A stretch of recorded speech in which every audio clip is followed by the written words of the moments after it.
l'idée de monter Boku, elle m'est venue pendant le Covid. Boku, une start-up fondée par William Montagu en 2022, représente bien plus qu'une simple entreprise. C'est un véritable mouvement visant à transformer nos habitudes d'hygiène personnelle et réduire notre impact sur l'environnement en proposant une solution qui transforme nos toilettes en toilettes japonaises. Avec une base de 100 000 utilisateurs satisfaits, Boku s'efforce de rendre son produit accessible à tous en le proposant à un prix abordable et en facilitant son installation. Dans cette interview, nous allons plonger dans l'univers de Boku et découvrir comment ils ont réussi à introduire un produit inhabituel sur le marché français en utilisant notamment une stratégie marketing basée sur l'humour et l'accessibilité. Nous explorerons également les ambitions du CEO pour l'avenir de la marque. Au programme, l'expansion en B2B et le développement d'une gamme de toilettes japonaises plus sophistiquées. William, on va pouvoir démarrer, c'est bon, l'abat-jour est dans le bon sens. Le cadre est parfait derrière toi. Tu es le cofondateur de Boku, qu'on a actuellement sur la table parce que c'est beaucoup plus imagé que le produit. Tu disais que souvent, les gens ont du mal un peu à se figurer ce que c'est qu'un système de toilette japonaise. Absolument, ouais. Quand on montre le produit, personne ne sait ce que c'est, et quand on l'explique sans le montrer, personne ne comprend non plus. Okay. Donc là, j'explique, et en plus on le voit, donc c'est parfait. Ah, super. Est-ce que tu peux décrire un peu, du coup, avant qu'on rentre dans les bruits e-commerce classiques, un peu comment est-ce qu'il marche ce produit-là? Ouais, absolument. Donc en fait, on va déjà donner la proposition de valeur de Boku. Donc Boku, le bidet Boku, c'est un produit qui te permet de transformer tes toilettes classiques en toilettes japonaises en 10 minutes et sans travaux. Et donc c'est un produit qui vient se fixer comme ceci, tu vois, entre ton abattant qui se ferme, et ta cuvette. Ici, tu le relis juste en dessous à ton arrivée d'eau. Donc tu as un tube, un tuyau qui sort d'ici et qui se relie grâce à un adaptateur à l'arrivée d'eau de ta chasse d'eau ou d'une arrivée d'eau qui est à proximité, du style un lavabo ou autre, tu vois. Et donc tu as deux petites buses qui sont juste là, donc pour un jet avant et un jet arrière, parce qu'on le rappelle, hein, le concept des toilettes japonaises, c'est de te laver les parties intimes après que tu sois aux toilettes, tout le monde ne le sait pas. Et voilà, c'est un produit qui fonctionne sans électricité. C'est avant tout un design très très fin, comme tu peux le voir, et de la plomberie très très fine.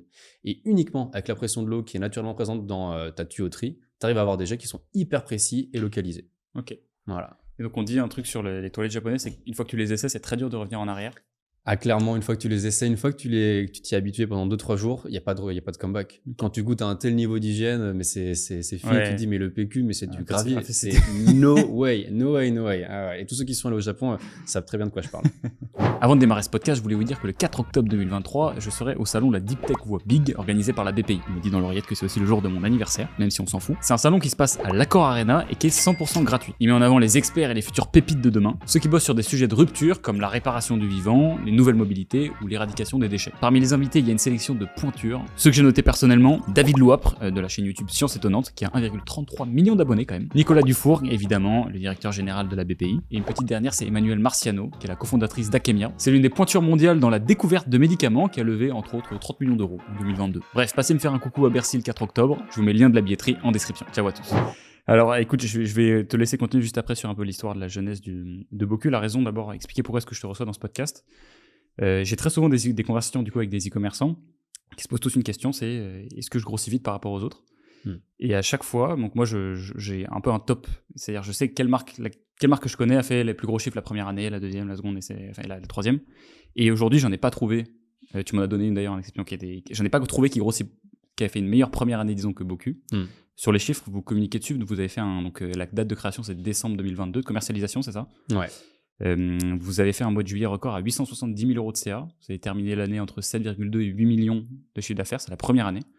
Donc, forcément, on se pose pas mal de questions d'un point de vue extérieur et qu'on voit une telle success story. Est-ce que d'abord tu peux nous expliquer un petit peu, parce qu'il y a une grosse partie qui est évidemment le product market fit, est-ce que tu peux nous expliquer déjà comment toi tu t'en es venu à faire un business de toilette japonaise? Ouais, absolument. Donc en fait, l'idée de monter Boku, elle m'est venue pendant le Covid. Et en gros, quand j'entendais parler des pénuries de papier toilette et que je voyais mes parents et moi aussi, tout le monde se ruer sur le PQ, je me suis dit qu'il allait y avoir un gros problème. Et il faut savoir qu'à la base, moi, je suis designer industriel. Et en fait, en tant que designer, tu as une mécanique qui se met en place dans ton cerveau qui est, je vois un problème et j'imagine instantanément une solution. C'est un réflexe de base. Et je me dis, j'ai plus PQ, comment je fais? Et je commence directement à penser au bidet des grands-parents, qui sont tous sauf sexy, qui prennent beaucoup de place et qui sont enlevés des maisons à la pelle de nos jours, et les toilettes japonaises. Génial, mais hors de prix. Hors de prix, en France, personne ne connaît trop ça. Pour les installer, il faut être propriétaire, il faut faire des travaux, il faut l'électricité. C'est un bazar sans nom. Et c'est là que j'ai compris qu'il y avait une faille. Il y avait un entre-deux qui n'était pas adressé, un marché d'entre-deux qui n'était pas adressé. Or, la bouteille d'eau ou la petite douchette, mais qui est pas pratique à manipuler, on s'en met partout, c'est pas hygiénique parce que ça passe vraiment de main en main. Et là, je me suis dit, ok, il y a quelque chose à faire. Et donc, j'ai commencé à me documenter sur les toilettes japonaises. Et j'ai vu que c'était un truc de dingue. Enfin, au Japon, il y a plus de 70% des foyers qui en ont. En Chine, il y en a énormément aussi. Et en fait, dans les pays asiatiques comme le Japon ou l'Est de la Chine ou même les États-Unis, si tu veux, tu as des concepts qui existent et qui arrivent en France 6-7 ans après, en Europe plus généralement, et qui explosent. Et donc, il y avait déjà une preuve que le produit fonctionnait sur le marché asiatique. Je me suis dit, OK, c'est plutôt bon signe. Et j'ai vu qu'en France, on était confronté au problème de PQ. Et quand j'ai regardé un petit peu des articles, des avis de personnes qui avaient des toilettes japonaises ou qui en avaient vu au Japon, à chaque fois, c'était un truc de dingue. Et donc, je me suis dit, OK, là, il y a un petit truc à faire. Et c'est de là qu'est né Boku. Parce que du coup, toi, t'es designer produit, tu disais à la base. Le design d'un produit comme ça, enfin, entre le moment où tu commences à capter qu'il y a cette place sur le marché et le moment où tu as le produit dans les mains, la première version, ça se passe combien de temps ? Ça met 9 mois. Okay, ça allait très vite parce que j'étais tout seul, mais moi à la base, donc, je suis designer industriel, je fais du marketing et du web design. Et donc, je savais quel produit faire et comment le vendre. Donc, ça allait très, très vite. Et par contre, je ne suis pas ingénieur. Donc, de base, pour sourcer mon produit, j'ai très vite compris que les toilettes japonaises étaient fabriquées en Chine. Toilettes japonaises qui sont d'ailleurs d'origine suisse. Voilà, très sympa. Belle appropriation culturelle que voici, mais c'est comme ça. Et donc, j'ai commencé à chercher en Chine, à sourcer des usines à distance, parce que c'était le Covid, sur les toilettes japonaises et les produits annexes. Et j'ai trouvé une typologie de produits qui était plutôt intéressante, qui ressemblait lointainement à ça. Et concrètement, ce produit, le bidet Boku, c'est un condensé de toilettes japonaises où tu enlèves la céramique, tu enlèves l'électricité, tu enlèves les mécaniques, les vis, les machins, il te reste avec une sorte d'organe. Et cet organe, il a fallu le redesigner. Et du coup, moi, j'ai fait le design, donc c'est un peu l'UI de ton produit, si tu veux, quoi, l'ergonomie, tout ça, la prise en main. Et j'ai trouvé un bureau d'études asiatiques intégré à une usine qui, eux, ont tout le côté ingénieur en expertise et qui ont créé l'intérieur du produit, la mécanique que moi, je ne maîtrise pas. Et donc, on a travaillé ensemble, main dans la main, pour arriver à ce produit-là, en l'occurrence. Et ça a été délicat de trouver une usine qui était de un prête à faire ça et qui était surtout labellisée SMETA. Parce qu'en fait, en Chine, tu as beaucoup d'usines un peu border qui font un peu tout n'importe quoi. C'est parfois encore le Far West, même si aujourd'hui, c'est presque plus le cas. Et moi, je voulais une usine où j'avais pas de mineurs qui bossaient la nuit, je sais pas combien d'heures par jour. Et du coup, je voulais une usine plutôt éthique. Et donc, j'en ai trouvé une. SMETA, c'est une labellisation internationale. Et donc, j'ai dû trouver d'abord une usine labellisée, un bureau d'études prêt à travailler avec moi qui avait une idée sur un marché qui n'exploite pas du tout, parce que l'Europe, pour les toilettes japonaises, c'est très, très lointain. Et donc, au bout de 9 mois, j'ai eu un proto. Et c'est avec ce proto que j'ai lancé Ulule, la campagne de crowdfunding. Ok. Et souvent, pendant le développement produit, il y a beaucoup de phases d'itération où tu le montes à des gens, tu le testes, etc. Toi, tu as pu faire ces phases de test, sachant que c'était... On les a fait, mais à la fin, est vraiment en accéléré. Ok, donc tu as quand même une grosse phase où... Et une grosse phase où j'étais... Tu allé à la confiance, quoi. Je sais que le fait de se prendre des jets d'eau dans les fesses, concrètement, c'est génial. Ça marche dans plein de pays, les gens adorent. Donc ça, ok. Maintenant, il faut réussir à créer un produit qui est 10 à 1000 fois plus accessible que les toilettes japonaises qui sont les produits, les Nec Plus Ultra, des produits qui te lavent les fesses. Okay. Donc le concept fonctionne. La mécanique, on ne sait pas encore trop. Et c'est là quand j'ai reçu le prototype, tout fonctionnait bien. On en a reçu plus tard après, on l'a AB testé, enfin on l'a fait avec des bêta-testeurs pour quand même, parce que voilà, quand tu produis 10 000 produits d'un coup et que tu n'as jamais fait ça avant, tu peux avoir plein de problèmes. Donc on a fait un premier batch, si tu veux, de produits pour le tester sur des bêta-testeurs une fois le lancement Ulule lancé. Et on s'est vu que ça s'est très bien passé. Et on a toujours mis une grosse pression à notre usine pour avoir des produits de très bonne qualité et qui résistent à l'usure. Parce que souvent, tu vois ici, tu as des buses concrètement. Et quand tu tombes sur des produits de mauvaise qualité, les premiers trucs qui pètent, c'est les parties qui bougent, qui sont vouées à être utilisées très très souvent.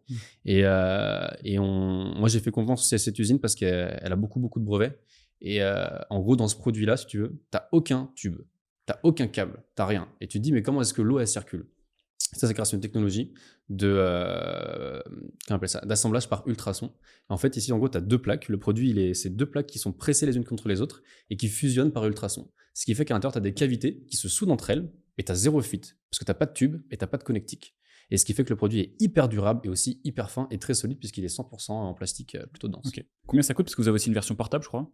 C'est ça. Ce produit-là, on le vend entre 139 et 149 € sur notre site web. Okay. Et il y a une version portable qui est le Boku Mini, qui est né directement d'un besoin et d'une envie des utilisateurs du bidet Boku d'avoir cette hygiène-là en dehors de chez eux. Parce que les gens vont au travail, ils vont en vacances, en famille, je sais pas où. Et quand ils n'ont pas de bidet Boku et qu'ils s'y sont habitués, c'est un fléau, c'est un désastre, ils détestent ça. Et du coup, ils nous ont demandé une version portable, pareil, qu'on a sorti. Et ça, c'est un produit qu'ils ont surtout en fait en upsell. Parce qu'il faut d'abord avoir kiffé le produit pour ensuite vouloir la version portable. Ok, donc finalement, en fait, sur ton panier moyen, c'est le prix du produit quasiment. C'est le best-seller. C'est le best-seller. Alors, on vend aussi une extension de garantie, le Boku Mini. On vend aussi des petites serviettes en bambou. Parce qu'il faut savoir que ce produit te permet de réduire d'environ 80% ta conso de PQ. Tu as toujours 20% qui te permettent de te sécher et de t'assurer que tu laisses rien derrière toi. Ok, donc tu as quand même besoin d'avoir du PQ. Exactement. Okay. On n'a pas pour objectif d'anéantir le papier toilette. Par contre, on va en réduire drastiquement sa consommation. Parce que le papier toilette, c'est un désastre écologique et un désastre hygiénique. Et un désastre économique aussi. On l'a vu avec le Covid et les prix du PQ qui ont skyrocketé. En fait, c'est juste un désastre tout court, le PQ. Donc, nous, on se bat contre l'utilisation de produits à usage unique, comme le PQ, qui sont pas performants et qui sont un désastre pour la planète. Le PQ, ça fait 40 ans, 50 ans, ça n'a pas bougé. C'est pas une innovation. Hein. On étale, on disperse et c'est tout. Le PQ, ça nettoie pas. Tu peux nous parler du Ulule, parce que vous avez fait, et vous détenez d'ailleurs toujours encore le record Le record, alors, on a donc lancé une campagne sur Ulule, de crowdfunding. J'ai fait 350 000 € en un mois. Donc, dans la catégorie santé bien-être, on a été la campagne la plus financée, la catégorie santé et bien-être. Et il y a Inga, salut, qui nous ont dépassés, mais eux, ils ont fait une campagne de 5-6 mois. Enfin, ils ont fait une campagne d'un mois et une prolongation de genre 5 mois derrière. Ils ont bien pris le modèle puisqu'ils ont pris Ulule pour comme un site web, comme une marketplace, si tu veux, pour leurs produits. Et ils ont eu totalement raison de le faire parce que c'est vrai que sur Ulule, les ROAS sont assez élevés. Il y a tout ce côté nouveau, innovation, crowdfunding. Je participe à un projet qui est encore naissance. Et en fait, quand tu passes sur Ulule, quand un client achète chez toi sur Ulule ou Kickstarter ou autre, il n'achète pas un produit. Il achète une aventure, tu vois. Et ça fait toute la différence. Et aujourd'hui, les clients qui ont acheté chez nous ou qui ont acheté chez Inga, ils se battent corps et âme pour nos boîtes et pour ta boîte, puisqu'ils ont participé à sa construction. Donc, si tu devais filer une recommandation à tous les gens qui vont lancer un Ulule, ce serait d'avoir un Ulule qui dure longtemps et tu dis, OK, ça va être mon site web. Non, pas nécessairement. C'est pas d'ailleurs le business model de Ulule. Ulule, c'est genre 1 mois, 2 mois maximum et c'est fini. D'ailleurs, tu verras que si tu fais une campagne de 1 semaine ou d'1 mois, la courbe d'achat, de chiffre d'affaires, de revenus est exactement la même. Au début, tu as un grand pic, waouh. Ensuite, plus ça va, plus tu vas dans le temps, plus elle baisse, ça fait un U. Et à la fin, quand il y a de l'urgence, la campagne arrive à sa fin, là, ça remonte. Mais c'est le même ratio sur 1 semaine ou sur 1 mois. Par contre, quand tu es entrepreneur, que tu n'as pas forcément tout le cash du monde parce que tu as tout mis dans un moule avec un bureau d'études asiatique, tu as envie de prendre le moins de risques possible pour lancer ta boîte. Et du coup, comment minimiser sa prise de risque? Avec des préventes. Et c'est là où le crowdfunding, c'est hyper fort. Parce qu'un crowdfunding qui ne marche pas, c'est quelques centaines, quelques milliers d'euros dépensés dans de l'ad. Un proto, une vidéo que tu as fait chez toi avec un pote, c'est tout. Il n'y a pas beaucoup plus d'investissement. Par contre, quand ça fonctionne, c'est génial. Nous, on a prévendu 4000 produits. Après, il a fallu les produire, bien évidemment. Mais c'est génial. Donc, il faut le faire. Il faut le faire sur un bon mois, je pense. Ça s'anticipe beaucoup, hein, une campagne. Ce n'est pas en freestyle. C'est un gros lancement de produit. Il y a des vraies stratégies ads, des vraies stratégies sur la fiche produit, des vraies stratégies vidéo à mettre en place. Une stratégie que tu connais sans doute, c'est AIDA, A-I-D-A. Attention, intérêt, démonstration, action. Et en fait, c'est une liste de choses à mettre en place dans tes vidéos, sur ton site web, sur tes fiches produits, dans tout, quoi. Et c'est un bon moyen de technique marketing pour faire une bonne campagne. Moi, c'est celui que j'ai utilisé et ça m'a plutôt réussi. On va en reparler dans la partie créative, ne vous inquiétez pas, mesdames et messieurs les auditeurs. Donc, on peut plutôt appeler ça un product market fit, je pense, quand on fait 350 000 sur Ulule. Est-ce que tu as un peu une explication de pourquoi est-ce que ça a pris comme ça? Parce qu'il y a quand même un facteur, tu vois, quand ces gens me posent la question, un peu, quelles sont les marques qui fonctionnent en ce moment? Et après, la question qui vient après, c'est qu'est-ce qu'elles font en ads, tu vois? Qu'est-ce qu'elles font? C'est quoi les techniques? Et en fait, tu te rends compte qu'à chaque fois, elles font pas des trucs hyper différents en ads, souvent elles font la même chose que tout le monde, ou elles le font bien. Ouais. Mais elles ont juste un produit qui a une traction de porc. Comment tu l'expliques, toi, la tienne?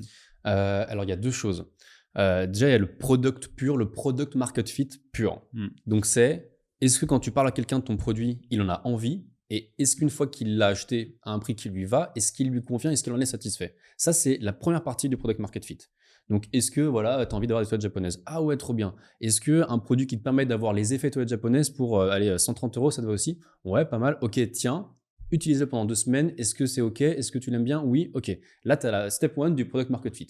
Très bien. Derrière ça, l'autre partie, c'est toute la partie acquisition, brand, business. Il faut que tous tes piliers de ta boîte soient alignés pour que ton product market fit qui fonctionne bien soit bien propulsé dans la France entière et parle aux gens, communique suffisamment. Parce que ça sert à rien d'avoir une belle idée si derrière, tu ne sais pas la communiquer, si tu ne sais pas la vendre. Mais vaut d'ailleurs avoir une mauvaise idée et de très bon vendeur que l'inverse. Heureusement, nous, on a réussi à faire les deux. Donc en fait, on a commencé par un produit qui fonctionne très bien, basé donc sur des standards asiatiques qui sont connus de tous en fait. Quand on parle de toilettes japonaises, tu sais que c'est cher, tu sais que les Japonais sont propres, sont très polis. Donc déjà, il y a tout un nuage de pensée d'a priori plutôt positif sur les toilettes japonaises qui te vient en tête. Derrière ça, tu sais que les toilettes japonaises, c'est cher, c'est gros. Et quand on te présente un produit qui est 10 fois moins cher, 10 fois plus accessible, il y a ce qu'on appelle l'effet waouh. Et l'effet wow sur un produit, c'est ce qui va faire tout en ads et sur ton site. C'est ce qui va faire que les gens vont te retenir. C'est hyper important. Donc, tu as un produit wow qui a une forme, wow, c'est un petit peu curieux quand même, pour un effet qui est celui des toilettes japonaises qui est génial. Et juste après, tu as la brand. Ok, le produit est wow, mais est-ce que je vais retenir la brand? Est-ce que demain, dans un mois, une semaine, un an, quand je vais penser toilettes japonaises, je vais penser à Boku? Et c'est pour ça que le branding, et on en parlera plus tard, a une part existentielle à jouer dans la réussite de ton projet et pour voir s'il y a un bon product market fit. Okay. Et derrière ça, après, il y a les grands basiques à respecter. La qualité de tes ads, la qualité de ton site, la qualité de ton service client aussi, la qualité de ta logistique, à quel point tu peux expédier vite et bien et pour pas trop cher. Et donc voilà, quand tu as un produit qui fonctionne bien, un produit et une marque désirable, en théorie, il y a très peu de chances que ça ne fonctionne pas. Mais il faut que tu puisses répondre, et ça c'est d'ailleurs je pense la base du product market fit, à un problème. Le problème, quel est-il? Le PQ ça coûte cher, c'est tout sauf écologique. Et est-ce que c'est efficace? Non.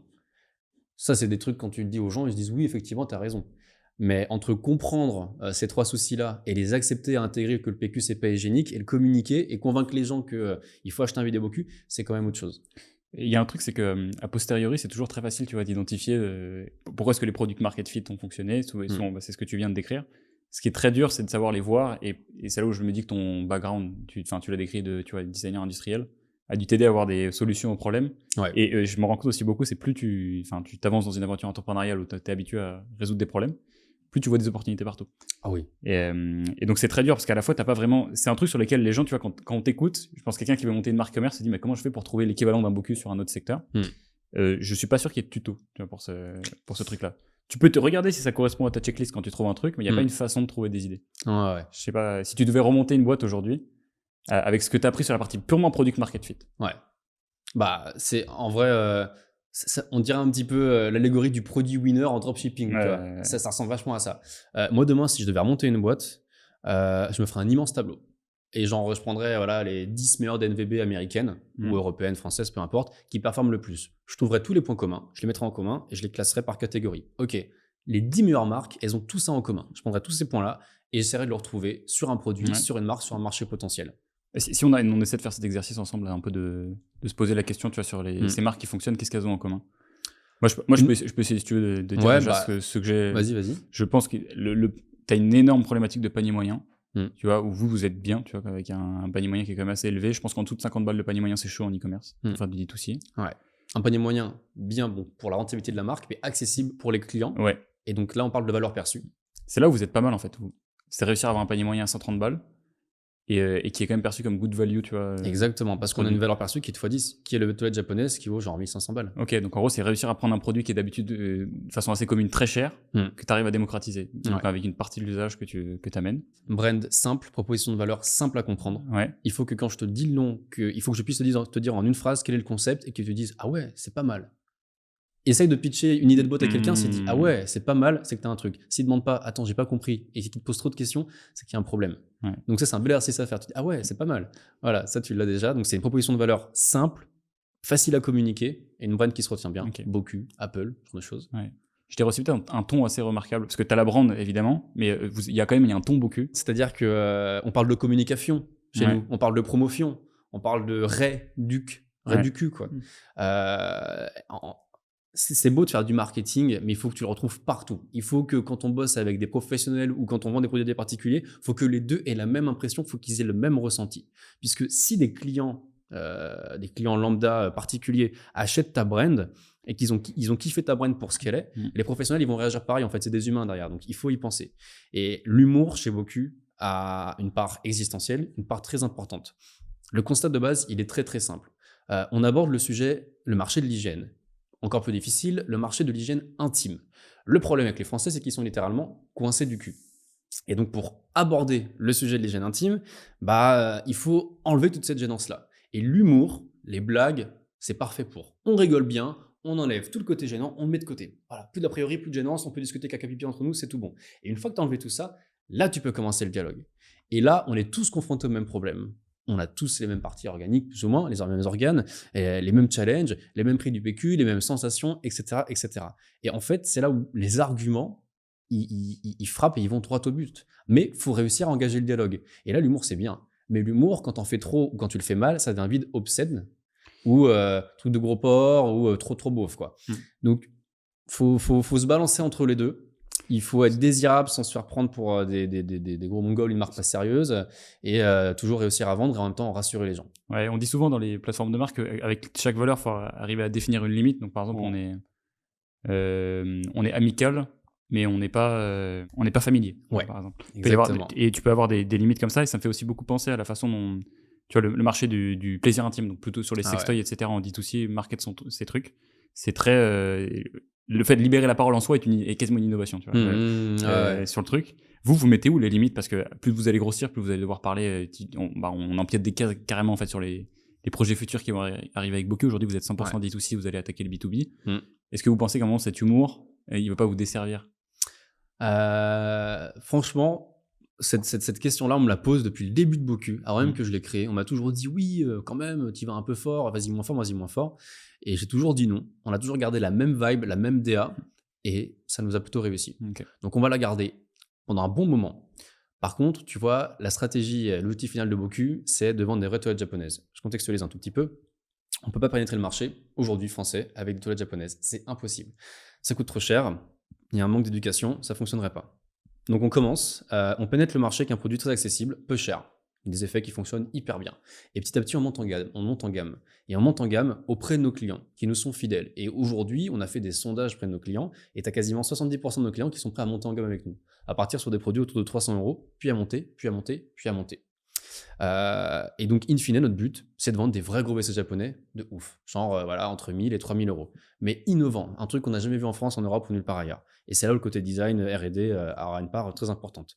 Le truc, c'est que quand tu vends des produits à 3000 balles, pipi, caca, ça va un temps. Et donc, à ce moment-là, on sait qu'on va devoir freiner un petit peu sur certains segments de notre acquisition pour vendre certains types de produits à certaines cibles. Donc 80% de notre business, c'est du gros humour, mais on sait que 20%, là, très très prochainement, ça va être un peu plus sérieux. Oui. Parce que quoi qu'il arrive, tu as besoin d'être rassuré à un moment. Et en fait, c'est la stratégie top ou bottom of funnel. Tu n'as pas le même discours tout en haut de ton funnel quand personne ne te connaît que tout en bas. En bas, tu vas parler de garantie 2 ans, de service client 6 jours sur 7. En haut, tu vas parler de regarde, c'est drôle, pipi caca dans une vidéo. Donc il faut rassurer in fine. Donc on sait que ce ton, on va finir par ralentir un petit peu, mais bon... on y tient, quoi. Et c'est aussi pour ça que tu as pas mal de startups qui finissent toutes par rebrander leur marque quand elles grossissent. Ouais. C'est parce que parfois elles se rendent compte que le segment sur lequel elles ont grossi, où elles ont eu leur product market fit, et aujourd'hui, le discours qu'elles ont dû avoir pour les conquérir, les empêche d'aller conquérir celui d'après. Exactement. Mais ça, c'est des trucs qui viendront plus tard, parce qu'on a déjà plein de choses à expliquer sur ce que vous avez déjà accompli. La première partie qui est remarquable chez vous, c'est sur le discours évidemment créatif, particulièrement dans les ads. Vous êtes très très fort sur cette partie-là. Ouais. Et j'ai vu beaucoup de créa, évidemment. Donc je peux le dire. Aujourd'hui, comment est-ce que vous fonctionnez sur la partie production de créa? Et parce qu'il y a un truc aussi d'ailleurs, juste, et après je te laisse répondre, c'est que dans la checklist qu'on disait sur les marques américaines, il y a un truc qui marche bien mais qui n'est pas présent partout, c'est la marque incarnée. Toi, tu choisis aussi de te montrer dans des pubs. D'un point de vue créatif, comment vous avez fait la stratégie et comment est-ce que ça se manifeste à l'échelle d'une semaine ou d'un mois? Absolument. Alors déjà, pour revenir sur ton histoire d'incarner la marque, c'est hyper important de personnifier et d'incarner sa marque. Donc avec du personal branding, comme le fait Justine Hutto de Respire, comme le font plein d'autres personnes. Ce qui se passe, c'est qu'aujourd'hui, tu es tellement inondé de publicité sur Insta, Facebook, que si pour une marque, tu vois, 1001 visages, c'est un frein en plus pour permettre aux gens de la retenir. Moi, les gens voient tout le temps ma tronche, ça me vaut d'être reconnu partout, c'est génial, trop fun, mais ils se disent, ok, Boku, William, ma tronche. Et du coup, ça, ils le retiennent. Et plus tu donnes aux clients des éléments faciles à retenir au sujet de ta brand, de ta marque, plus ils vont se souvenir de toi. Et quand demain, ils voudront acheter toilettes japonaises ou quand demain ils auront plus de PQ, ils penseront à William, ou ils penseront à Boku, ils penseront à Matronche sur la vidéo, tu vois. Et ils disent quoi quand ils te reconnaissent d'ailleurs, ça va être marrant. T'es le mec de Boku? Ah ouais, c'est ça. Ou promotion, fait Boku, comme ça, c'est Boku. Et ça t'arrive Boku. souvent, en fait, c'est... Ouais, ça m'arrive toutes les semaines quand je sors aussi très souvent et quand j'ai un t-shirt ou un pull Boku, alors là c'est la fin de la Ah réco. ouais, Et c'est trop drôle. Et les gens ils disent mais on adore ce que tu fais. Et c'est ce qu'on a réussi à créer. Bon là on s'écarte un peu du sujet, mais on crée du divertissement. On crée une marque qui est divertissante. Et les gens sur Insta, sur Facebook ou ailleurs, ils sont pas là pour acheter, hein. Ils sont là pour se taper des barres. Ils sont là pour se détendre un coup. Et quand tu arrives à détendre un coup les gens, à les faire rigoler sur Insta, sur ton site, dans tes produits, dans ton packaging ou sur toi-même avec ton logo, ton Boku, c'est génial. Là, tu as une marque hyper désirable qui fonctionne bien. Ok. Pour revenir à la stratégie de création vidéo, en fait, de base, il faut analyser le fonctionnement de ta boîte par rapport à ses canaux d'acquisition principaux. Nous, notre canal d'acquisition principal, ça reste Facebook Meta. Comment fonctionne Facebook Meta ? Facebook adore les vidéos. Ok, très bien, fine. Donc, il faut en produire beaucoup. Donc, la première chose qu'on a fait, c'est commencer à se staffer pour de la créa vidéo et pour de la stratégie de création de contenu. Donc, on abordait tout à l'heure le sujet du creative stratégiste, qui est un pilier même de Boku, qui est un pilier d'autres entreprises aussi, mais surtout en fait aux US. Et c'est une personne qui va réfléchir à la stratégie de la création de vidéos. C'est une personne qui va être très créa, en même temps très marketeur, en même temps très commercial. Ce qui est un mix qui n'est pas tout à fait évident à avoir. Donc concrètement, la stratégie de base est la suivante. Déjà, on connaît toutes nos forces et nos faiblesses. On sait pourquoi les gens achètent chez nous et on sait surtout pourquoi ils n'achètent pas chez nous.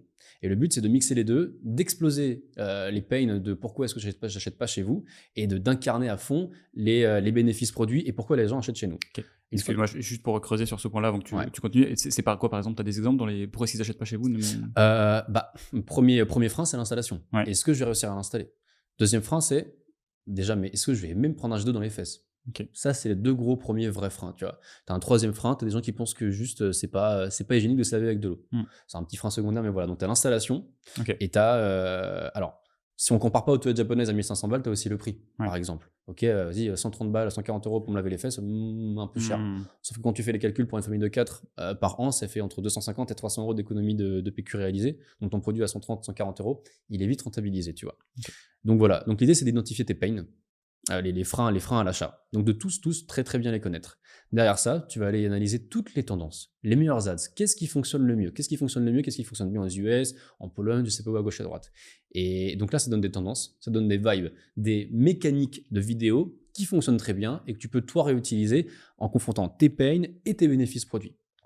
De là, tu mélanges tout ça et tu testes. Et là, c'est du testing. Donc derrière ça, pour tester, donc nous on a le créatif stratégiste qui donne des tendances, des mécaniques de vidéo. Nous, on amène dedans nos bénéfices produits, nos pains. Derrière ça, on crée des scripts très très drôles avec notre humour et c'est là la brand très très très importante. Derrière ça, on envoie tout ça à des créateurs de contenu qui sont eux excellents pour transmettre un message avec une énergie, un style de vidéo, etc. Derrière ça, tous les rushs, on les envoie à un monteur et une monteuse. On les met sur Facebook Ads, on analyse, on A/B teste et on crée des dizaines et des dizaines de hooks sur une seule vidéo, tu vois. Ça va très très loin. Et là, on optimise. Et derrière ça, ensuite, tu as différents types donc, de vidéos. Si tu es en bottom of funnel, il faut que les gens se souviennent de toi, tu vois. Un truc, waouh, ok, j'aime bien, je like. C'est pas grave si on passe sur le site, il faut qu'ils se disent, ok, Boku, je me souviens, je sais ce que c'est. En middle of funnel, il faut leur dire, regardez, Boku, c'est vraiment bien en fait. Tels arguments, tu rassures un peu plus, mais c'est toujours très fun, il faut que tu restes désirable. Et en bas de funnel, là, l'éducation, c'est un petit peu fini. Là, on rassure. Là, on dit, c'est génial. Vous allez économiser plein d'argent avec ça. Vous allez être livré très très vite. Regardez, on a 100 000 clients, par exemple, tu vois. Et nous, on investit énormément en publicité pour la simple et bonne raison qu'on doit faire beaucoup de contenu éducatif. Faut savoir que nos clients, ils achètent en moyenne entre 3 mois et 12 mois après nous avoir connus. Donc ça, c'est un peu délicat à traquer déjà sur Facebook. Et derrière ça, il faut leur donner du contenu entre 3 et 12 mois, tu vois. C'est quelque chose. Il faut les éduquer sur des éléments aussi simples que le PQ, voilà, c'est pas hygiénique. Voici des avis de médecins, des études cliniques qu'on a fait sur nos produits. Regardez, vous faites n'importe quoi avec votre derrière. Et d'un côté, il faut les faire rire. Parce que si demain, on en a vu d'ailleurs des marques un peu trop carrées, un peu trop corporate, qui essayent d'aborder des sujets d'hygiène intime, ils le font de manière très carrée en mettant des médecins dès le début, ça marche pas. Personne n'a envie de regarder, de parler de microbes, ce genre de choses. Enfin, c'est pas sexy. Donc, il faut d'abord happer l'attention de l'utilisateur pour ensuite lui parler vraiment. Engager un discours, un dialogue qui est cohérent et qui est légitime. Je pense que je vais prendre ce petit passage que tu viens de dire. Et si seulement j'avais pu le mettre sur mon site plus tôt, ce truc-là, parce que ça fait 3 ans qu'on essaie d'expliquer ce que c'est la creative stratégie avec le labo. Donc, en gros, pour récapituler ce que tu viens de dire, c'est s'inspirer, produire et apprendre. Donc, globalement. Moi, je me pose vraiment la question de pourquoi est-ce que ça, en France, Ça met tellement de temps à arriver, ce truc-là. On n'est pas beaucoup, tu vois. Il n'y a pas beaucoup de gens. Je pense à Ouais. Rowan de 900K, qui est très bon là-dessus, qu'on salue d'ailleurs, et qui sera passé dans probablement l'épisode juste avant toi, je pense, 900K, mais ce sera pas Rowan, ce sera Emmerich. Ok. Et c'est des gens qui sont très bons aussi. Mm. Et on a parlé de ce sujet-là, c'est aussi une marque qui cartonne en ads. Pourquoi est-ce que ce sujet, selon toi, il est si peu commun en France? Qu'est-ce qui bloque, tu vois? Est-ce Ouais. que tu parles à des marques? Moi, j'ai le côté agence. Mm. Je sais qu'il y a toujours un problème, ça, je vais pas dépenser tant pour mes ads. Ah, mais les créateurs UGC, qu'est-ce qu'ils vont me faire? Je pense que c'est un problème de focus. Ouais. C'est comme si tu disais à une startup de 5 personnes d'engager un RH. Ils sont là, bah non, il est où les ROI sur mon RH, tu vois? L'humain, bof, bof, bof. Pareil, un peu pour le creative stratégiste. Je pense que les gens se disent juste, ok, Meta, canal d'acquisition principal, je vais juste produire masse de vidéos. Et ils se posent pas de questions de stratégie pure et dure. Ils vont pas chercher plus loin. Et je pense que si aujourd'hui on leur filait en stage un créatif stratégiste, ils découvriraient en fait son utilité et là ils l'intégreraient directement. Donc pour moi c'est plus une question d'awareness. Ils savent pas que ce rôle existe et ils n'ont pas l'état d'esprit pour se dire ok, il faut pas juste produire des vidéos à la chaîne en essayant de copier tout le monde, ce genre de choses. Ok, bah une fois que les gens, du coup c'est Meta aujourd'hui, il n'y a pas trop d'autres canaux qui tournent, vous avez dit Google, lui aussi? Alors on a Meta, Insta, Facebook, on a YouTube, Ouais. on a TikTok. En part derrière. significatif du mix ou? YouTube pas mal, hein. Ouais. YouTube beaucoup, TikTok de plus en plus. YouTube parce qu'on fait des vidéos, alors tu as des vidéos spéciales TikTok, mettons un peu fun et tout, très cool, short, mais tu as des vidéos qui sont beaucoup plus produites, qu'on propulse sur Facebook et sur Insta, mais qui sont surtout dédiées à YouTube. C'est des vidéos avec des grosses caméras, du rendu, c'est quasiment un film le truc, tu vois. Et parce que les gens qui vont sur YouTube, eux, ils cherchent un divertissement plus élevé que ce qu'on va retrouver sur Facebook et Instagram. Et ça, c'est encore un rôle du créatif stratégiste, c'est de proposer des vidéos appropriées à la plateforme sur lesquelles elles sont propulsées. Et donc YouTube, ça représente au-delà de 10% de notre acquisition quand même.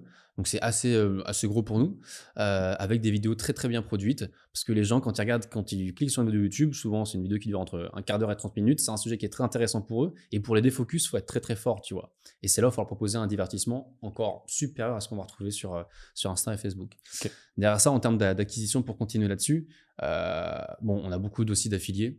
On a beaucoup d'articles sponsorisés à gauche à droite. Il y a la question du offline, je ne sais pas si on va en parler après aussi, mais qui va arriver très rapidement. Mais du coup, en digital, Facebook, tout ce qu'on vient d'évoquer. Les affiliés, comment tu mets ça en place? Alors, on aurait pu aller démarcher un par un, mais on passe par un prestataire qui regroupe plein d'affiliés et fait des propositions et voilà, ça tourne tout seul. Il y a Amazon aussi sur lequel on est arrivé récemment.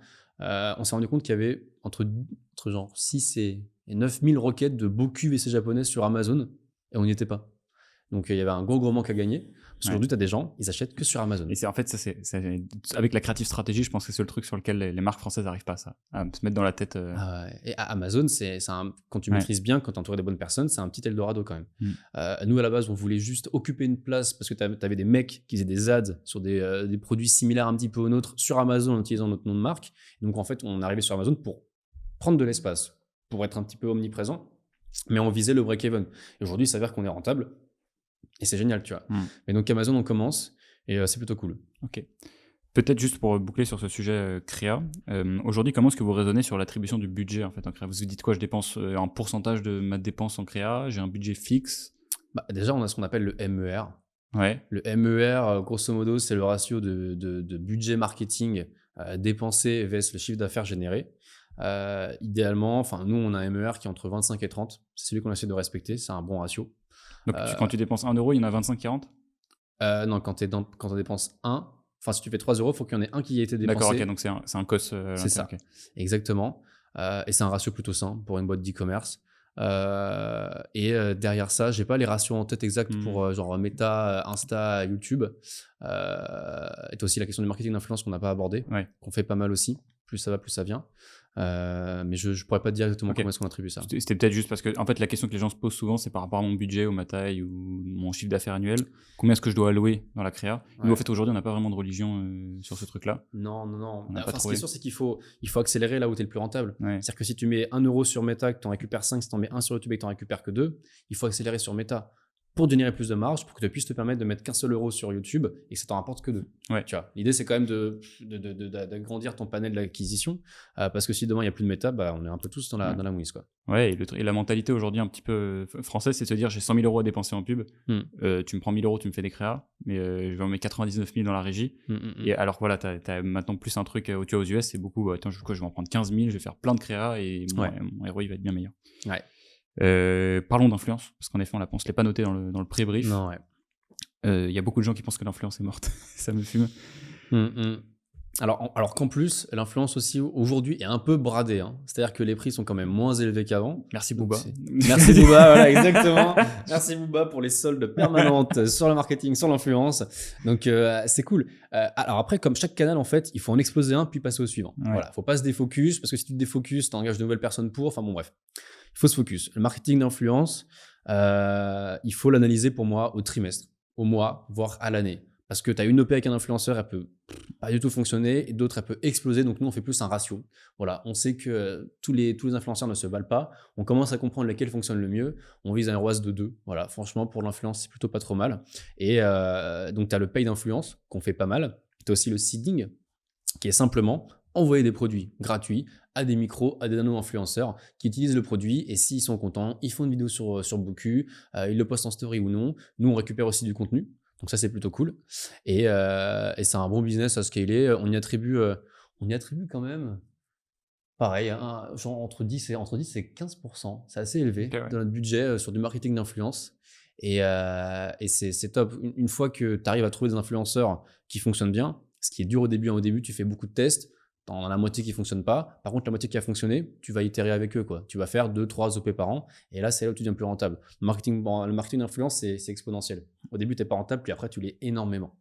D'accord, ok. Et tu as peut-être des guidelines sur c'est quoi, une fois que tu as identifié tes influenceurs, le format d'une, je sais pas si c'est un placement story qui fonctionne, est-ce que vous faites du feed, est-ce que sur Instagram, sur YouTube, sur TikTok? Alors nous, on fait essentiellement de la marketing d'influence sur Insta. On fait aussi du YouTube parce que c'est evergreen, c'est sympa, c'est important d'être un peu partout.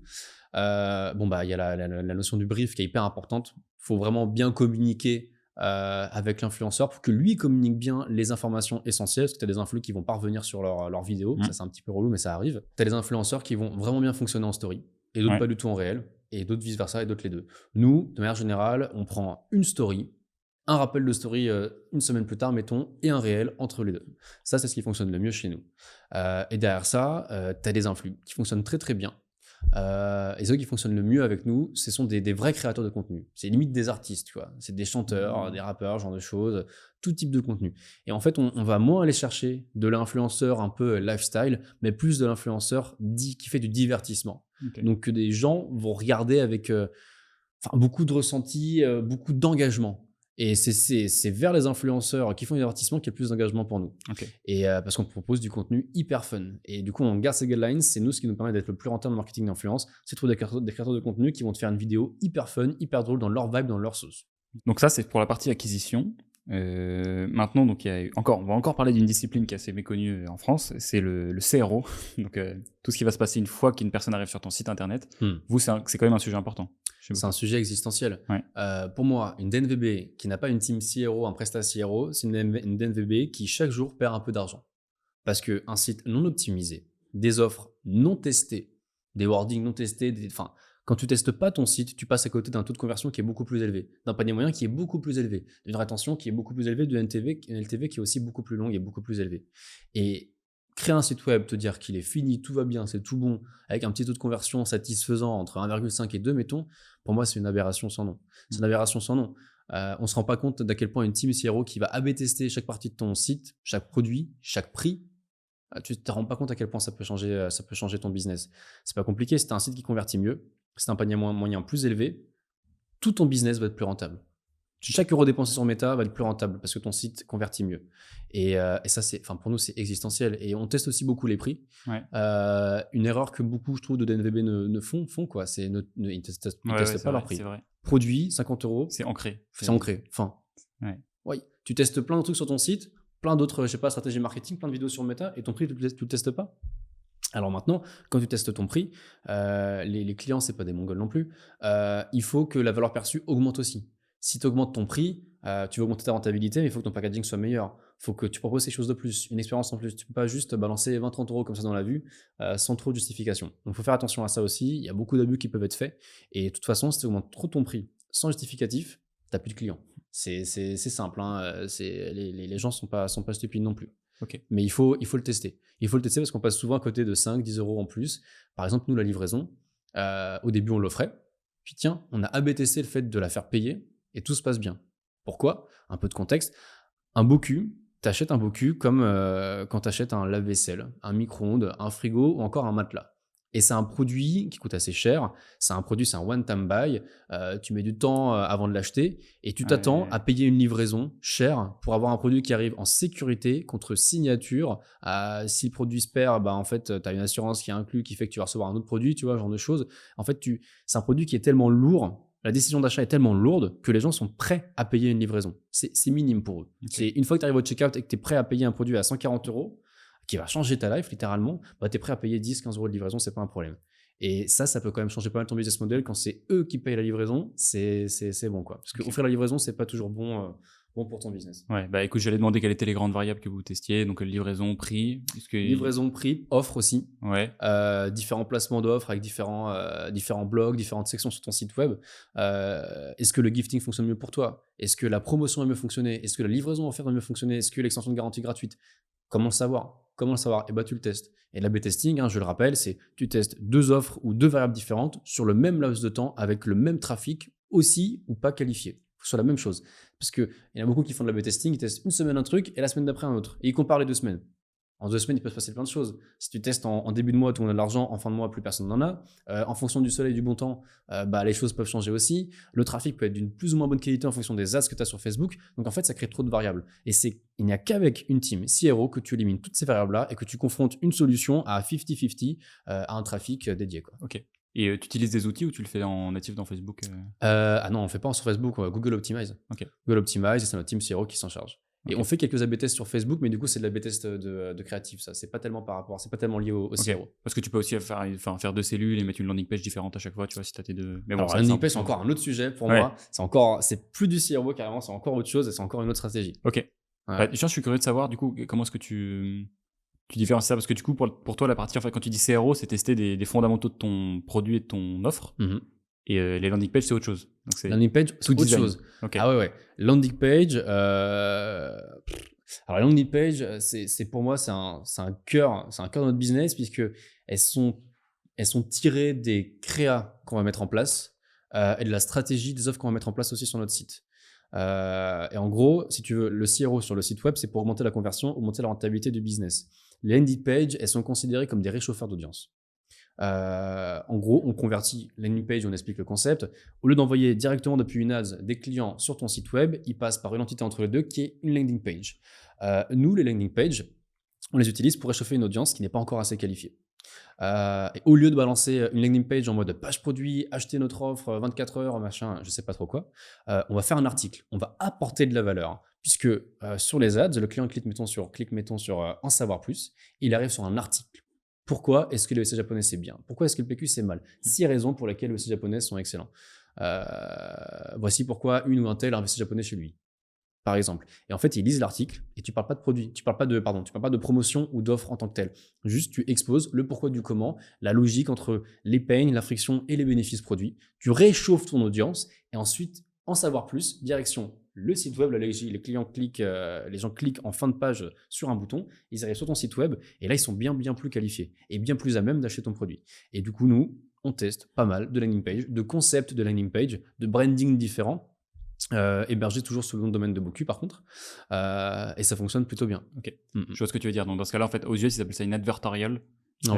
Mais ouais, du coup, c'est une landing page en fait qui n'est pas une page de conversion, mais donc les deux sont des landing pages sur ton. Ouais, c'est ça. Parce qu'il y a des landing pages où c'est juste une sorte de click funnel en fait, et à la fin, t'achètes, t'as toute carte et c'est fini. Et c'est une sorte de réduction de ta page produit ou de ton site web. Ouais. C'est encore différent. Ouais, nous, on fait pas de ça. C'est une page pour réchauffer, quoi. Ouais. Ok. Ça, c'est super intéressant parce que il y a si peu de marques qui le font.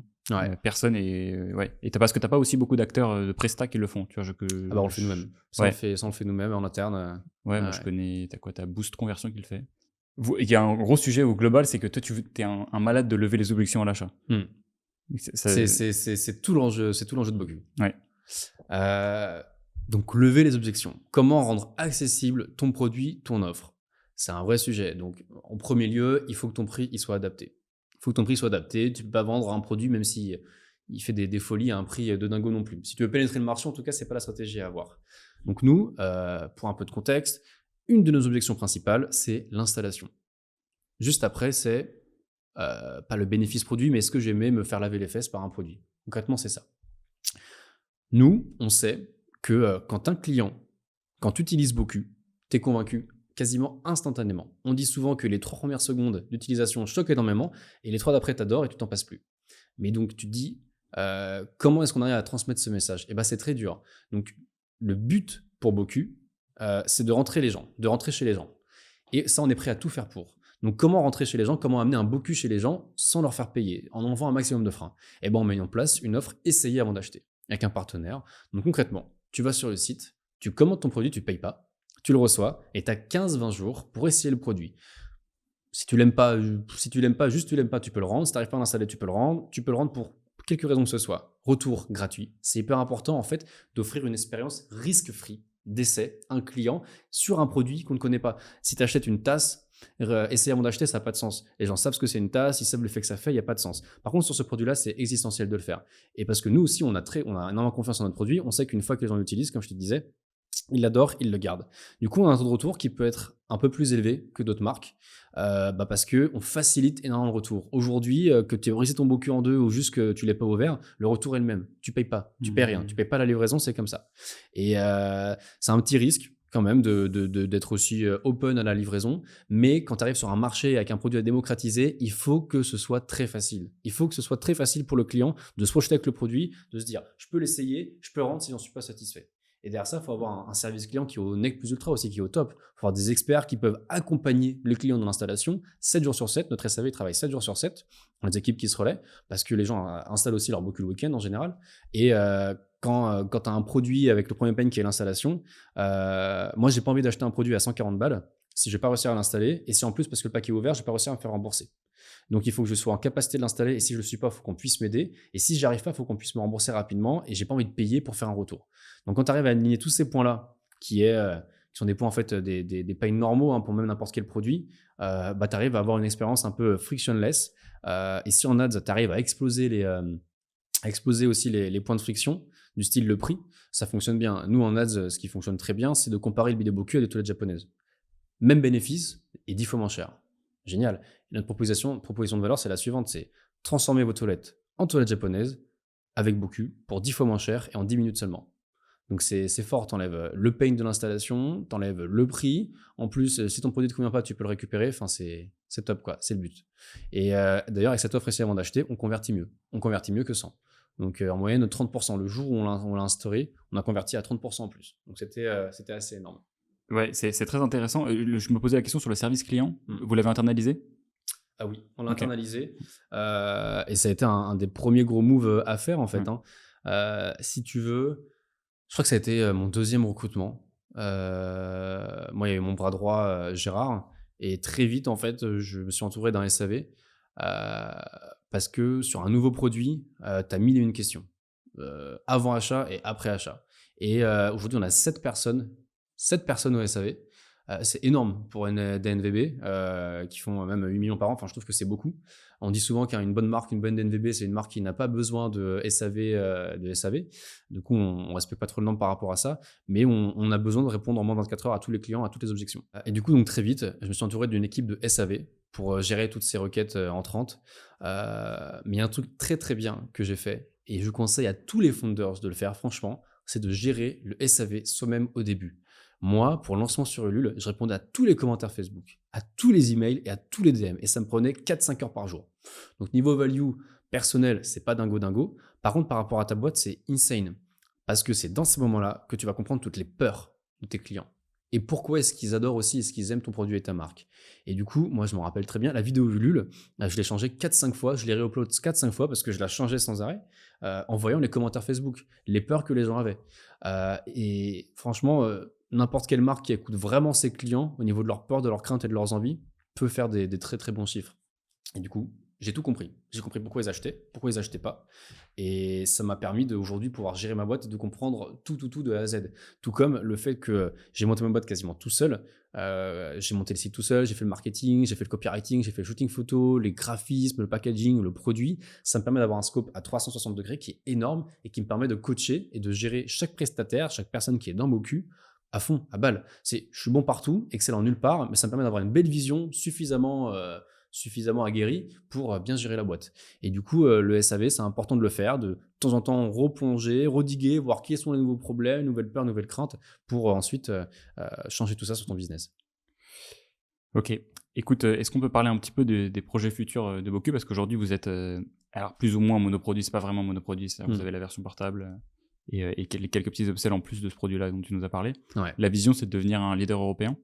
Ouais, c'est ça. Donc, je vais répondre en deux parties. Donc, tu as la partie product pure et tu as la partie marché, enfin B2B plutôt. C'est-à-dire que là, on est uniquement online avec un best-seller et on va passer d'une marque online à best-seller à une marque aussi offline, donc en retail distribution, on va en parler, avec 2-3 gros produits. Donc, comme je te disais tout à l'heure, on ne peut pas vendre des gros WC japonais tout de suite. Pas faisable, pour plein de raisons. Et donc là, la stratégie, si on rentre chez les gens, ils adorent nos produits. Donc, ils sont confiants dans l'idée d'acheter un produit plus cher avec des bénéfices encore supérieurs à un truc qu'ils adorent déjà, qui était très accessible. Et ça, on le sait parce qu'on fait des sondages auprès de nos clients. Hein. Les suppositions en business, j'espère que, je pense que, ça ne fonctionne pas. On ne construit pas une marque à l'aveugle. Donc, on sait, pour sûr, que le prochain produit qu'on va vendre, qui se vendra autour de 240 €, va être acheté. On le sait. Et donc, le prochain produit, c'est un abattant WC japonais tout entier. Parce que les gens aiment beaucoup ce petit gadget, on va dire, à fixer, c'est génial, mais il y a une vraie demande entrante de personnes qui nous disaient « mais vous ne pourriez pas intégrer Boku dans un abattant, comme ça, il n'y a pas de bras sur le côté, peut-être que ça bouge un peu moins, j'aime bien avoir un truc bien design, bien carré, est-ce que vous pouvez faire ça ?» Ça, on en a reçu mais des centaines et des centaines de messages comme ça. Et donc pareil, qu'est-ce que j'ai fait? Retour sur le sourcing, retour sur d'autres marchés, qu'est-ce qui fonctionne? Est-ce que cette typologie-là de produit fonctionne? Oui, non, oui à l'attraction, oui, non. La vérité, c'est que oui. Ok, comment est-ce qu'on reprend ce concept de bâton WC japonais? Comment est-ce qu'on le modifie pour l'adapter au marché français en termes de connectique, en termes de mécanisme, en termes juste d'ergonomie générale? On arrive à un produit, ok, très bien, fine, et on fait un lancement. Donc là, on va vendre un prochain produit qui est un abattant WC japonais, et on va le vendre avec un filtre à eau, puisqu'on avait aussi également une vraie demande de nos clients qui avaient des eaux calcaires, qui avaient des eaux trop chloreuses, ou des eaux avec des métaux lourds parce qu'ils ont une vieille plomberie. Il y a une vraie demande entrante des clients qui veulent une eau plus saine. Et du coup, on va vendre aussi également des filtres, avec un système d'abonnement. Donc c'est super bon pour la LTV, ça, parce que nous, mine de rien, on est un one-time buy. C'est-à-dire que tu achètes un Boku, le truc dure tellement longtemps, enfin, et tu as un WC chez toi souvent que tu n'as pas besoin d'en racheter d'autres. Ça, c'est bien pour le client, mais ça représente aussi un problème pour nous. Et avec ce produit-là, l'abattant WC japonais, donc on monte en gamme, un produit qui est plus efficace, qui est plus solide, qui est plus de standing, avec des mécanismes plus élaborés. Ça me permet de monter en gamme avec ce petit filtre pour du revenu récurrent. Et très vite, on va arriver sur une version électrique, en fait, qui demande plus de travaux, qui va s'adresser à une autre gamme de clients. Et c'est là on va aussi proposer du service sur de l'installation. Puisque ça, ce produit-là, que tu aies deux bras gauche ou tu n'aies jamais tenu un tournevis de ta vie, tu peux l'installer très facilement en 10 minutes. Par contre, dès qu'on parle d'électricité, là, c'est un peu plus délicat. Là, il faut faire un peu de travaux. Ou alors, tu as une prise, mais dans les toilettes, c'est plutôt rare, tu vois. Et donc, on va proposer du service en même temps que la vente de nos produits. Et in fine, on va vendre des vrais WC japonais. Ils vont arriver assez rapidement. Et si tu veux, là, le service, ça a une très, très grosse part à jouer aussi. Okay. Et donc, notre but, c'est de devenir le leader du WC japonais en France et en Europe. Et aujourd'hui, on investit à foison. Sur l'éducation, du contenu très très fun, pour que dans 5, 6, 7, 10 ans, quand le marché français sera ready pour acheter toilette japonaise à 3 000 €, il pense à Boku.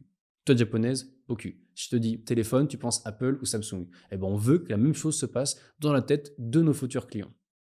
Et ça, c'est un peu notre stratégie. Et le B2B va avoir une part très importante à jouer dans tout ça, puisqu'en ce moment, on vend qu'online, mais là, on va les vendre en physique. Et ce produit-là, il s'adresse aux grands groupes d'hôtels. Et là, des hôtels, tu en as énormément, au gîte, Airbnb, salle de sport. On a beaucoup de demandes de la part d'hôpitaux aussi, d'EHPAD, puisqu'il faut savoir que ce genre de produit, ça réduit drastiquement la charge de travail et les dépenses en papier toilette également. Donc c'est bon pour tout, pour les utilisateurs et pour les gestionnaires d'EHPAD, d'hôpitaux, ce genre de choses.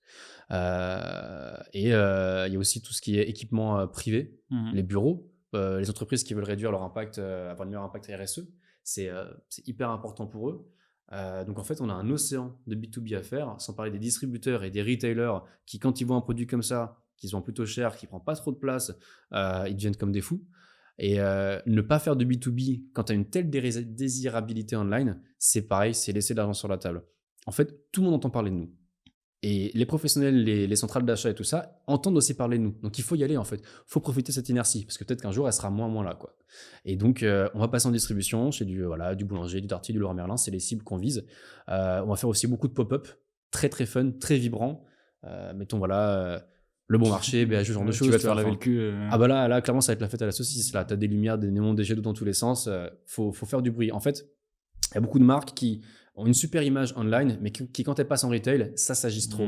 Et du coup, ça fonctionne pas parce que ils retirent les éléments qui fait qu'ils fonctionnent en ligne sur du retail. Et ça fonctionne moins du coup. Enfin, le packaging, faut qu'il respire ton site. Tes pop-up, faut qu'ils respirent ton site. Faut que ton animateur, il respire ta brand, ta marque, tu vois. C'est hyper important. Et c'est pour ça que nous, les discussions qu'on commence à avoir avec les distributeurs, c'est on va vendre du beau cul, mais on va pas le vendre n'importe comment. Il suffit pas de mettre un produit en rayon, en linéaire comme ça pour qu'ils se vendent. Il va pas se vendre tout seul. Faut de la communication, faut de la PLV, faut un beau pop-up, faut un animateur. Et du coup, on va pénétrer le marché très très fort et on va reproduire ce qu'on fait online en physique.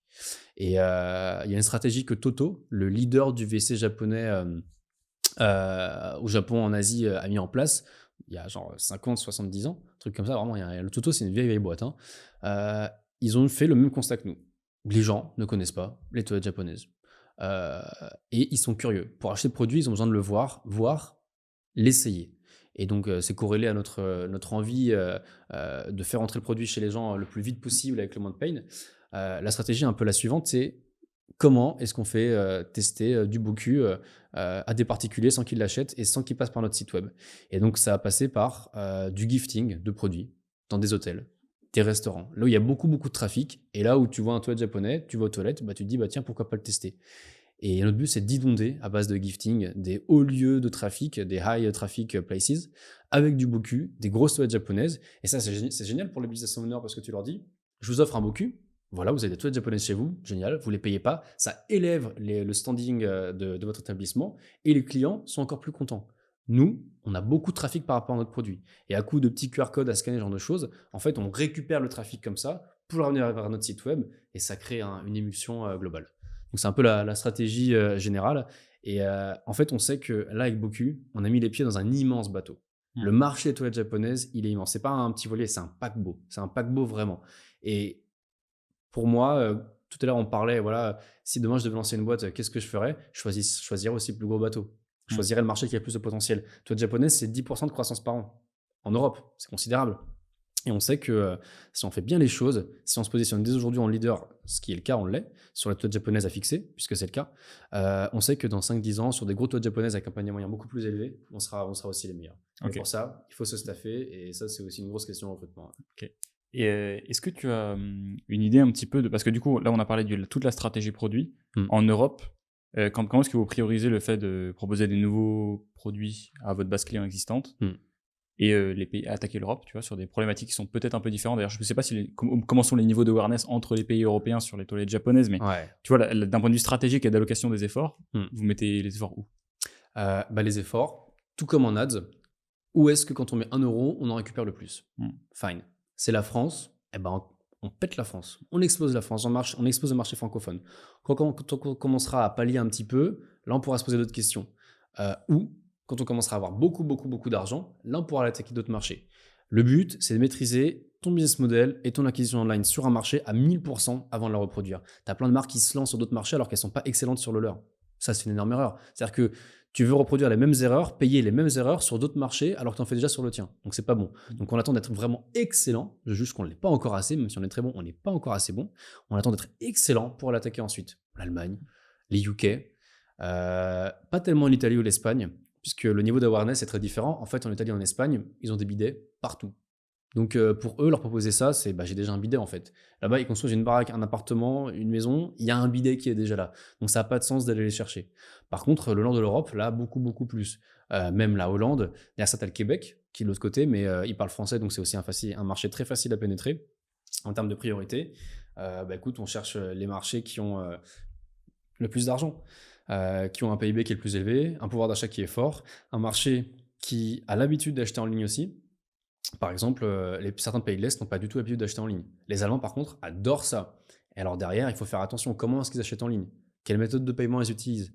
Et tu as plein de prestats, peut-être que tu travailles avec certains d'entre eux, des prestats de paiement qui sont spécialisés dans le déploiement de moyens de paiement, de terminal de paiement. Comment est-ce qu'on dit ça déjà? De solutions de paiement. PSP, ouais. De solutions de paiement sur différents types de pays. Avec différents types de moyens de paiement fractionnés, des pays libres, des machins dans tous les sens, je sais pas trop. Donc il faut choisir le bon marché, ce qui a le mieux fonctionné chez toi, l'instaurer sur ce marché-là, s'entourer de locaux aussi, de la culture, parce que tu vends pas un bidet Boku en France comme tu en vends en Allemagne. Une fois que tu as bien analysé ton marché, go quoi. Et alors des fois, j'ai quand même vu des lancements hyper bien rodés avec des millions derrière qui fonctionnaient pas. Et des fois, ça s'explique pas toujours. Parce qu'en France, tu vois, nous, on a eu une inertie au début avec la campagne Ulule qui a fait qu'on était très médiatisé. Je suis passé sur Quotidien, des émissions, il y a plein d'articles sur nous. Et c'est peut-être quelque chose qu'on n'aura pas dans d'autres pays. Et des fois, il faut ce kickstart de début, d'authenticité, de crédibilité pour lancer une DNVB. Et tu as des marques, si elles n'étaient pas passées dans une émission du style Qui veut être mon associé, par exemple, qui n'auraient jamais fonctionné. Ouais. Et ça, c'est la seule variable pour moi. C'est la seule variable quand tu te lances sur un marché, que tu fais bien les choses, c'est la variable qui peut faire que ça ne fonctionne pas. Parce que tu n'es pas authentique, parce que tu n'es pas un founder allemand, anglais ou autre. Donc, ça fonctionne bien. Ouais. Bah, c'est marrant parce que cette problématique-là, quand tu en parles, c'est très intéressant pour tous les fondateurs de DNVB et je me la pose aussi à titre perso. C'est le jour où on voudra mettre Kodak dans un autre pays. Comme on a aussi beaucoup basé ça sur du personnel. Ouais. C'est une problématique pour plus tard. Je me posais une question d'ailleurs. Vous avez toujours pas vous avez des concurrents sérieux ou pas? Non. Donc en fait, vous devez aller le plus vite possible avant d'avoir la moindre. C'est pour ça qu'on investit, on se staffe beaucoup aussi. Et on sait que là, le B2B, c'est fait, quoi. On est en discussion déjà avec des distributeurs et d'autres choses. Faut aller vite. Faut aller vite, parce que quelqu'un arrive demain avec, je sais pas, 5-10 millions, il peut nous faire un petit peu de mal. Alors pour moi, il ne doublera jamais parce qu'on a l'authenticité. Vous avez la brand. Il y a la brand. Bête de barrière à l'entrée. Ouais, c'est ça, c'est grosse barrière à l'entrée. Pour moi, c'est la com, le marketing et la satisfaction client. On est une marque financée par des particuliers avec le crowdfunding. Et ça, c'est hyper, hyper fort. Et donc, les concurrents, on en a eu quelques-uns à gauche, à droite, avec des produits de bien moins bonne qualité, parce que la technologie d'assemblage ici, elle est brevetée et elle est vraiment unique en son genre. Et c'est des mecs qui faisaient n'importe quoi, des mecs qui maîtrisaient pas leur communication, qui faisaient des fois des marques un peu trop lifestyle, mais ça fonctionne pas. On vend pas un Boku comme on vend un plaid lifestyle pour l'hiver, tu vois. Ça fonctionne pas comme ça. Et donc, ils sont tous cassés la figure. Et de toute façon, en vrai, on les écrase avec nos budgets com aussi. Donc, c'est très difficile de nous doubler aujourd'hui parce qu'on a pris beaucoup, beaucoup d'avance en SEO. On est excellent. Sur du VC japonais, en requête Google, on rank 2e ou 3e, alors qu'on vend un bidet Boku à fixer, tu vois. Donc, on a pris des grosses parts de marché. Et c'est aussi parce qu'on investit beaucoup en pub, comme je t'ai dit. Donc, quand tu as un marché vierge, c'est génial, tu n'as pas de concurrents. Mais du coup, tu as tout un marché éduqué. Tandis que là, tous ceux qui arrivent derrière nous, ils ont été déjà éduqués. Enfin, les clients ont été éduqués par Boku. Donc, les compétiteurs, ils ont moins investi en publicité. Ils sont plus rentables dès le début. Mais malgré ça, c'est un marché qui est tellement compliqué à aborder, un produit qui est délicat aussi à vendre, on n'a pas trop de soucis. Et de toute façon, comme tu dis, on a une brand qui est exceptionnelle. Les clients adorent Boku pour le divertissement qu'ils leur proposent. Pour moi aussi. Et ça, c'est quasiment impossible à reproduire. C'est à deux marques similaires, deux produits similaires, la marque qui a la meilleure brand, elle va gagner. Même si l'autre est moins cher, franchement, on le sait, les gens achètent aussi beaucoup l'image et ça se voit avec les marques de luxe. J'ai l'impression de revoir un petit peu, il y a quelques années, c'est la ruée vers la culotte menstruelle. Je sais pas si tu... je crois que c'est Fempo qui a été les premiers. Absolument. Fempo. Qui se sont cassés la gueule depuis, je crois, d'ailleurs. Ouais. Et ensuite, tout le monde a commencé à arriver. Et c'est des marchés qui, même aujourd'hui, dans les volumes, atteignent pas ce que tu décris toi. C'est-à-dire qu'aujourd'hui, les grosses marques de culottes menstruelles qui faisaient des cartons à l'époque, bon, après, le marché D2C ne devait pas être ce qu'il était encore, je pense, il y a 4-5 ans. On fait pas ça. Donc là, c'est une vague exceptionnelle. Et t'as une réunion de facteurs aujourd'hui de la perfection opérationnelle, le bon product market fit et le fait qu'il y a un environnement concurrentiel qui soit tranquille pour vous, qui est monstre, quoi. Et en Europe, il y a des concurrents? On n'a pas trouvé tellement. En fait, nos concurrents, les plus directs. Pourquoi, en fait, ces trucs-là, je sais pas pourquoi. Mentalité, éducation. Le PQ, tout le monde a peur de ça? Personne n'y pense. Enfin, le PQ, c'est la vie. Si demain je te dis que porter une montre c'est très mauvais, tu vas dire oui, non, je suis pas sûr. Enfin, il faut éduquer. Et le PQ, c'est dans les mœurs depuis tellement d'années, tellement de temps. Enfin, personne ne pense à changer ça. Et nos concurrents les plus directs, c'est les vendeurs de toilettes japonaises. Mais ils nous font plus de bien qu'autre chose, parce qu'ils vendent un produit 10 fois plus cher que l'autre et encore moins accessible. Donc, franchement, pour moi, c'est aussi c'est l'awareness et la difficulté du marché, parce que vendre des toilettes japonaises, nos concurrents, c'est des mecs qui font du B2B, essentiellement. parce que c'est un produit qui, à vendre en ligne, est délicat. Tu as beaucoup de variables par rapport à, voilà, à la compatibilité du produit, ce genre de choses. Et bon, c'est un peu délicat à aborder. Et ouais. Ok. On va pouvoir clore cet épisode tranquillement. On sent beaucoup chez toi une inspiration avec les D2C américaines. Et à la fois qu'on en parlait avant cet épisode, c'est assez dur de trouver des noms précis, je trouve, de marques qui nous inspirent. Même moi, quand je pense, je sais que je suis très inspiré par les US, mais c'est un peu dur. Malgré tout, tu as réussi à en citer quelques-unes quand on a préparé cet épisode. Tu parlais de marques qui t'ont pas mal inspiré. Tu disais High Smile, par exemple, et leur rebond. Ouais. Et tu peux me décrire peut-être le truc dont on a parlé. Ouais, High Smile, c'est une marque qu'on a à peu près tous connue, je pense, jusqu'il y a 5-6 ans, il me semble. Et c'est une marque qui vendait un produit, voilà, de blanchiment dentaire UV, etc. Le problème, c'est qu'ils se sont fait copier par plein de dropshippers. Et ça commençait à vraiment mal se passer pour eux. Et ils ont eu l'excellente idée de se focus sur le produit. Et en fait, ils ont transformé leur boîte, ils ont investi des millions dans le développement produit. Et aujourd'hui, ils ont des produits qui sont exceptionnels et ils ont fait un rebond incroyable. Ils sont 10 fois plus gros qu'avant, quoi. Alors qu'avant, ils étaient déjà très gros. Et en fait, pour moi, les boîtes, les marques qui vont très loin, c'est celles qui ont un produit de dingue. On dit souvent, voilà, tout le monde peut faire 1 million, tout seul quasiment. Faire 10 millions, il faut commencer à bien s'entourer. Faire plus de 10 millions, il faut être bien entouré, être intelligent, un bon marché et avoir un super produit. Et High Smile, c'est ce qu'ils ont fait. Ils ont réussi à créer 2 super produits. Ils sont focus sur le consumers, sur ce qu'ils voulaient, sur la satisfaction client. Et ils ont un taux de repeat, il me semble, qui est plutôt élevé parce que les produits, ils défoncent, quoi. Ils sont vraiment top. Derrière ça, j'aime bien aussi True Classic parce qu'ils ont réussi à révolutionner le marché de l'habillage sur un produit le plus classique possible, le t-shirt pour homme. C'est vrai que c'est chaud. C'est quand même le t-shirt pour homme, c'est incroyable. Ouais. Aujourd'hui, moi, la dernière chose que je lancerais comme marque, c'est une marque d'habits, quoi. C'est pas du tout ce que je ferais. La fashion, c'est très compliqué, c'est très dur de se démarquer. Tout le monde a déjà quasiment tout fait. Et eux, un petit peu comme Alsfat d'ailleurs, ils ont créé un indémodable. Un t-shirt que nous, les hommes, on peut acheter 10 fois parce qu'il fit perfectly, quoi, à la perfection, super qualité. Et ils ont un marketing qui déboîte aussi. Ils ont bien trouvé leur angle. Et je trouve ça hyper honorable de s'être dit, OK, on peut faire mieux que ce qui existe déjà depuis genre 60 ans. Genre, on peut faire un meilleur t-shirt. Et quand tu le vois, ils payent pas de mine, mais pourtant, ils font un super taf. Et il y a une boîte française que j'aime beaucoup qui s'appelle Fruitgees. Je sais pas si tu connais. Je connais bien Florent, ouais. Ah, trop sympa. Bah, salut Florent. Il fait du super boulot aussi. Et je pense qu'il se positionne sur un marché hyper intéressant qui est tout le monde veut manger sain, mais tout le monde a un peu la flemme de le faire. Moi, les légumes et les fruits, c'est pas tout à fait ma came. Par contre, me prendre un shaker de Fruitgees dès le matin, un bon smoothie, ça déboîte, quoi. C'est facile à consommer, c'est sexy, c'est désirable. Il a réussi à rendre la santé désirable et sexy. Parce que souvent, quand on pense à santé, on pense salade. Pas top. Tu vois, j'ai pas envie de manger une salade au resto quand je veux me faire plaisir, mais en même temps, je reste en bonne santé. Comment faire ? Et bah, Fruitgees est là pour ça. Et donc, c'est une manière de penser qui est différente. Et tu as aussi d'autres marques américaines qui font très bien ce genre de choses. Mais il faut penser, voilà, qu'est-ce que le client veut ?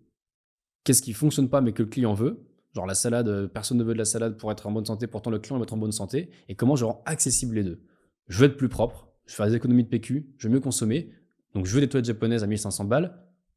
On fait l'entre-deux, on est sur du BOKU, on rend le produit accessible et là on a un concept qui marche. Écoute William, je pense qu'on va mettre un terme à cette masterclass. Merci beaucoup. Je pense que j'aurais pu faire durer l'épisode 3 heures honnêtement, et on aurait pu rentrer dans le détail de tout, mais tu nous as fait un très bon panorama de tout ce que vous faites et qui est exceptionnel. Donc bravo évidemment pour tous ces chiffres-là. Merci beaucoup de m'avoir accordé 1 heure dans ce podcast. Avec plaisir. Qui, je suis sûr, n'aura pas fait perdre le temps à nos auditeurs. On va leur donner d'ailleurs rendez-vous la semaine prochaine pour un nouvel épisode des Bourrées d'e-commerce. Ciao à tous. Salut.